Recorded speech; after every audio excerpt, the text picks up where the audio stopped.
Welcome to Divya prayer ministries.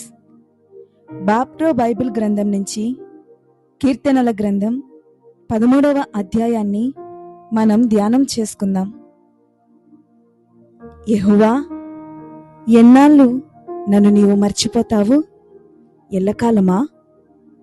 ఎన్నాళ్ళు నాకు నీ ముఖం కనపడకుండా చేస్తావు? ఎంతకాలమని నా తలంపుల వల్ల ఈ బాధ? ఎంతవరకు నా హృదయంలో ప్రతిరోజు ఈ శోకం ఉంటుంది? శత్రువులు ఎంతవరకు నా మీద రెచ్చిపోతారు?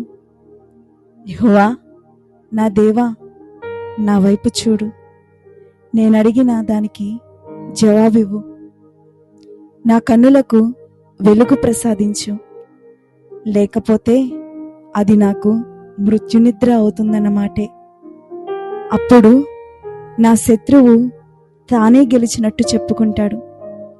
నేను పడిపోతే నా పతనానికి నా పగవాళ్ళు సంతోషంతో ఉప్పొంగిపోతారు. నేనైతే నీ అనుగ్రహం మీద నమ్మకం ఉంచాను. నీ రక్షణలో నా హృదయం ఆనందిస్తుంది. యెహోవా నాకు మేలు చేశాడు కనుక నేను ఆయనకు సంకీర్తన చేస్తాను.